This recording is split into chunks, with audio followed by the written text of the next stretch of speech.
yang melandasi penyusunan rancangan pengembangan perangkat mengajar atau modul ajar yang sesuai dengan prinsip-prinsip Merdeka Belajar. Baik Ibu, yang saya ketahui tentang teori belajar ada 5. Yang pertama yaitu teori behavioristik, yaitu teori ini ialah perubahan tingkah laku sebagai akibat dari adanya pengalaman dan latihan dalam hubungan stimulus dan respon. Yang kedua, teori kognitivistik, yaitu teori yang menekankan pada proses belajar, bukan hasil belajar. Kemudian yang ketiga ada teori humanistik, yaitu teori yang memiliki pandangan bahwa pembelajaran akan berhasil apabila peserta didik telah memahami dirinya sendiri.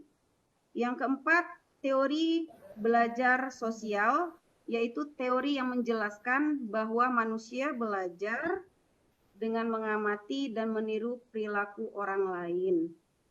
Kemudian yang kelima, yaitu teori sibernetik, yaitu proses belajar sebagai pengolahan informasi, sebagai pengolahan yang sejalan dengan teori kognitivisme yang mengutamakan proses ketimbang hasil belajar.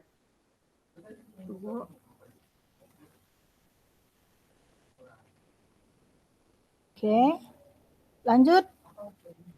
Pada pengembangan pembelajaran yang terkait pada perumusan tujuan pembelajaran, alur tujuan pembelajaran, TPACK, PBL, dan PJBL, tolong jelaskan.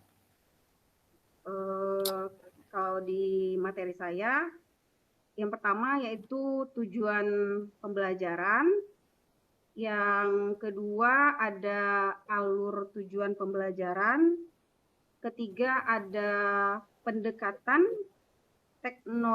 teknologikal, pedagogik, and content knowledge. Yang keempat ada problem based learning, yang kelima project problem based learning. Ya, jelaskan satu persatu. Tujuan pembelajaran ini Bu, tujuan yang kita buat, tujuan pembelajaran ini adalah tujuan pembelajaran deskripsi mengenai pencapaian kompetensi, pengetahuan, keterampilan, dan sikap yang diharapkan dapat dicapai oleh siswa. Nah, kalau alur tujuan pembelajaran yaitu rangkaian tujuan pembelajaran yang disusun secara sistematis dan logis dalam suatu fase pembelajaran. Yang ketiga, pendekatan teknologikal, pedagogik, and content knowledge, yaitu pendekatan konsep kerangka yang menggabungkan 3 aspek, yaitu pedagogik, teknologi dalam proses pembelajaran. Kalau PBL yaitu problem yang berbasis masalah, kemudian kalau PJBL yaitu yang berbasis model pembelajaran yang menggunakan proyek atau kegiatan sebagai media, Bu.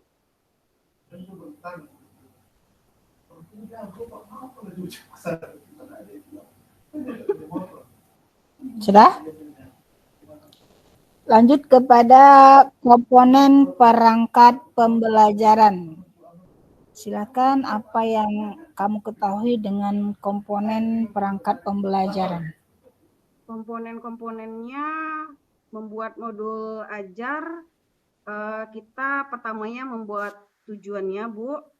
Kemudian materi ajarnya apa, metodenya apa, media, dan LKPD, kemudian instrumen asesmen. Ya. Bu. Terus?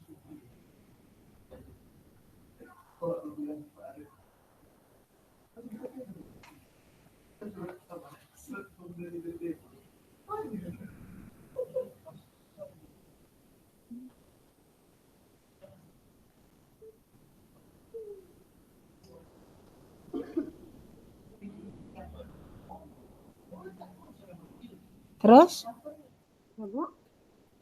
Ya, terus? Ya, Komponen-komponennya apa saja? Pertama tujuan, dua materi ajar. ya, Nah, coba yang pertama jelaskan. tujuan. Tujuan dalam materi saya, tujuan dari materi saya yaitu kan karena saya Bu mengambil materinya membaca surah Al-Maun. Jadi tujuannya siswa mampu membaca surah Al-Maun dengan baik dan benar. Yang kedua, siswa mampu menulis surah Al-Maun dengan baik. Kemudian materi ajar saya yaitu tentang surah Al-Maun. Metode yang saya pakai saat mengajar yang pertama metode ceramah. Saya menjelaskan tentang surah Al-Maun diturunkan di kota Mekah. Surah Al-Maun ini diurut 107. Kemudian jumlahnya ada 7 ayat. Dan medianya saya bisa menggunakan di kelas menggunakan media Infocus dengan menghidupkan surah-surah murotal gitu Bu. Kemudian LKPD-nya membuat LKPD seperti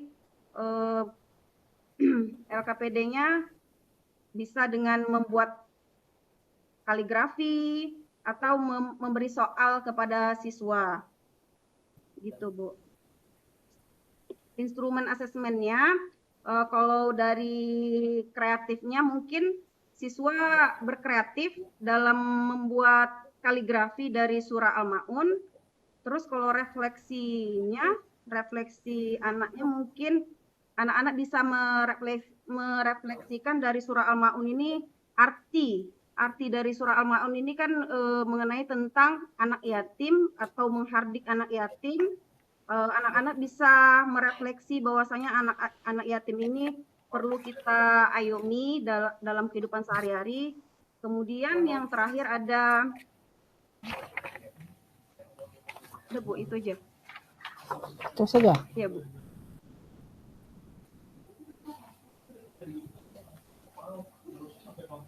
Coba praktekkan kepada Ibu cara kamu mengajar di kelas. Bismillahirrahmanirrahim. Assalamualaikum warahmatullahi wabarakatuh. Apa kabar anak-anak Ibu? Alhamdulillah, luar biasa. Allahu Akbar. Baik, anak-anak Ibu, hari ini siapa yang nggak hadir? Alhamdulillah, hadir semua ya nak ya. Masya Allah, rajin-rajin anak Ibu hari ini ya. Semangat belajar agama Islam untuk merubah generasi-generasi bangsa Indonesia menjadi anak-anak yang berbudi baik. Nah, sebelum kita memulai pelajaran, coba duduknya dirapikan dulu. Kalau ada sampah di laci dibuang dulu ya nak ya.